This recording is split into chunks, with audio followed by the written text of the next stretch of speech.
ৰঞ্জন আপোনাৰ কাষলৈ আহিছো নগাঁৱত কেনে ধৰণৰ পৰিবেশ যেহেতু পুৱা 7 বজাৰ পৰা ভোট গ্ৰহণ অনুষ্ঠিত হ'ব ৰাণীমা আজি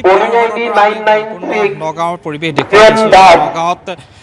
7টাকৈ বিধানসভা সমষ্টি আছে এই 7টা বিধানসভা সমষ্টি 3খন বিদ্যালয় নিৰ্ধাৰণ কৰা হৈছে বিদ্যালয়ক কেন্দ্ৰ হিচাপে বিদ্যালয়ৰ পৰাই সমষ্টিলৈ আচলতে যিসকল পুলিং আৰু প্ৰিজাইডিং বিষয়া এই বিষয়াসকলে ইয়াৰ পৰা সামগ্ৰীসমূহ লৈ ইয়াৰ পৰা যি নেহেৰুবালি পথাৰ আছে নেহেৰুবালি পথাৰত থকা বাহনেৰে নিজ নিজ ভোট কেন্দ্ৰলৈ গৈ 68টা ভোট সমগ্ৰ পৰিৱেশটো দেখাম যে দেখা পোৱা গৈছে যিসকল বিষয়া বৰ্তমান ৰিজাৰ্ভত আছে আছে কাৰণ বাকী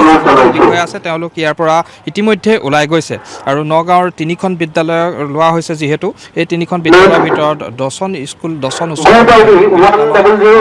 প্ৰতিষ্ঠান আৰু লগতে যি আচলতে বালিকা উচ্চতৰ মাধ্যমিক বিদ্যালয় আছে আৰু বালক উচ্চতৰ মাধ্যমিক বিদ্যালয় এই 3খন বিদ্যালয়ৰ পুলিং আৰু প্ৰিজাইডিং ৰাওনা হৈছে পুলিং প্ৰিজাইডিং বিষয়াসকলে বজাৰ পৰা ভোট আৰম্ভ কৰিব তেওঁলোকে গ্ৰহণ কৰিব আৰু ইয়াৰ পাছতে যি ইভিএমত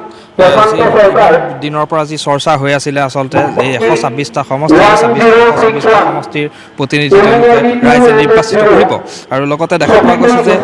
কঠোৰ নিৰাপত্তা ব্যৱস্থাও গঢ়ি তোলা হৈছিল ভোট গ্ৰহণ কেন্দ্ৰসমূহত মই ভোট গ্ৰহণ কেন্দ্ৰসমূহৰ পৰিৱেশ কাইলৈ আমি দেখুৱাম এটা কথা ক'ব লাগিব যে সম্পূৰ্ণ নিৰাপত্তা ব্যৱস্থাৰ মাজত নগাঁও জিলা প্ৰশাসনে সহায় কৰিছে প্ৰতিটো ভোট গ্ৰহণ কেন্দ্ৰতে CC কেমেৰাৰ ব্যৱস্থা কৰা হৈছে আৰু লগতে যদি মই ভোটাৰৰ সংখ্যা ক'বলৈ যাওঁ নগাঁও জিলাখনত প্ৰায় 7টা বিধানসভা সমষ্টিত 15,51,000 ভোটাৰ আছে 15,51,000 ভোটাৰে কাইলৈ 7টা সমষ্টি নিৰ্বাচিত কৰিব আৰু লগতে এই যিকেইটা ক'লো যি 3খন বিদ্যালয় এই 3খন বিদ্যালয়কে কেন্দ্ৰ হিচাপে লোৱা হৈছে আৰু 3খন বিদ্যালয়তে কাইলৈ বিয়লি ভাগলৈ ভোট গ্ৰহণ কৰি এইসকল পুলিং আৰু প্ৰিজাইডিং বিষয়া আচলতে ইয়াত আহি পেলাই EVM জমা দিব কাৰণ ষ্ট্ৰং ৰুম হিচাপেও এই 3খন বিদ্যালয়কে যিহেতু লোৱা হৈছে আৰু যদি ভোট গ্ৰহণ কেন্দ্ৰসমূহ দেখা পোৱা যায় যে মডেল ভোট গ্ৰহণ কেন্দ্ৰ বুলি কোৱা হয় লোৱা হয় প্ৰশাসনৰ ফালৰ পৰা এইবাৰ নগাঁও জিলা প্ৰশাসনে মডেল ভোট গ্ৰহণ কেন্দ্ৰ যি 68টা যি ভোট গ্ৰহণ কেন্দ্ৰ আছে এই ভোট গ্ৰহণ কেন্দ্ৰ আচলতে আটাইকেইটা কেন্দ্ৰৰ মাজতেই তেওঁলোকে প্ৰতিযোগিতা অনুষ্ঠিত কৰিছে ধুনীয়াকৈ ভোট গ্ৰহণ কেন্দ্ৰটো সজাই পৰাই তুলিব পাৰে ভোট গ্ৰহণ কেন্দ্ৰটো সুচাৰুৰূপে পৰিচালিত কৰিব পাৰে আৰু এই সন্দৰ্ভত 30ৰ পৰা 27 ছেকেণ্ডৰ এটা ভিডিঅ' প্ৰেৰণ কৰিব লাগিব আৰু এই প্ৰেৰণ কৰা ভিডিঅ'ৰ ওপৰতে নিৰ্বাচিত কৰি তেওঁলোকে জিলা প্ৰশাসনৰ পুৰস্কৃত কৰা হ'ব আৰু আজিৰ দিনটো দেখা পোৱা গ'ল যে যিসকল প্ৰিজাইডিং বিষয়া আছে এই বিষয়াসকলে এই স্থানৰ পৰা যাৱতীয় সা সামগ্ৰী তেওঁলোকে দেখা পোৱা গ'ল ৰাণীমা এই মুহূৰ্তত জানিব বিচাৰিছো যেহেতু আপুনি নগাঁৱত উপস্থিত আছে যথেষ্ট সংখ্যক ভোট কেন্দ্ৰ ইতিমধ্যে আপুনি কৈছে যে 7টাকৈ বিধানসভা সমষ্টি আছে আৰু সেই 7টা বিধানসভা সমষ্টিৰ বাবে সেই নগাঁও জিলাৰ সদৰৰ পৰাই ৰাওনা হৈছে পলিং প্ৰিজাইডিং বিষয়াসকল বিভিন্ন স্থানত এনে ধৰণৰ ঘটনা সংঘটিত হৈছে যে কোনো ক্ষেত্ৰত যেহেতু নিৰ্বাচনৰ প্ৰাক মুহূৰ্তত বহু অনাকাংক্ষিত ঘটনাৰ সন্মুখীন হ'ব লগা হয় বিষয়া কৰ্মচাৰীসকল সেয়া EVM বিসংগতিয়ে হওক লাগিলে অহা যোৱাৰ ক্ষেত্ৰত যান বাহনৰ ক্ষেত্ৰতে হওক তেনে ধৰণৰ সমস্যাৰ সৃষ্টি হৈছে নেকি নগাঁৱত বৰ্তমানলৈকে সম্পূৰ্ণ পৰিৱেশটো শান্তিপূৰ্ণ অৱস্থাতে আছে আৰু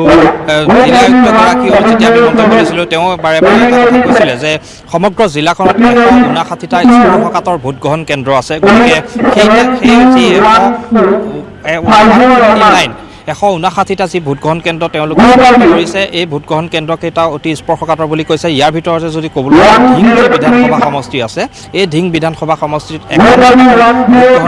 স্পৰ্শকাতৰ হিচাপে চিহ্নিত কৰিছে গতিকে এইকেইটা স্পৰ্শকাতৰ কেন্দ্ৰটো নিশ্চিত নিৰাপত্তাৰক্ষী প্ৰস্তুত কৰিছে আৰু লগতে নিৰাপত্তা বেষ্টনীৰ কথা কাৰণ জিলা আয়ুক্তগৰাকীয়ে আমাক জনাইছে ইতিমধ্যে যে কেইবাটাও বাহিৰৰ পৰা বেটেলিয়ন অনা হৈছে ITBP-য়ে কওক বা UP পুলিচৰ কথাই কওক বাহিৰৰ পৰা সষ্টম নিৰাপত্তাৰক্ষীৰ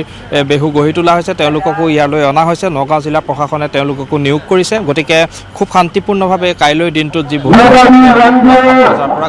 শান্তিপূৰ্ণভাৱে